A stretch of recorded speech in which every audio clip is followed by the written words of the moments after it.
Good morning, everyone. This is Evan at MEC. I am in our dispatch office this morning. I want to give everybody an update on what we got going on due to the tornadoes that we all know came through yesterday. We had all of our crews working up until late last night, assessing the damage. To count, we're over 40 broken poles. That is our main focus today, is getting those poles replaced and turning people back on. We've called in 9 additional contract crews to help us change out those poles and to speed up that restoral process. We will continue working until everybody's back on.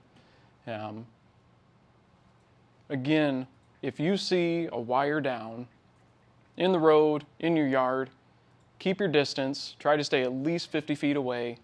Call 911. They will get a hold of us. We will get out there and assess it and make that scene safe.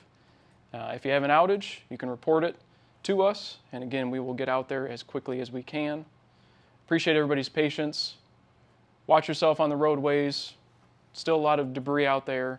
Road Commission working as well.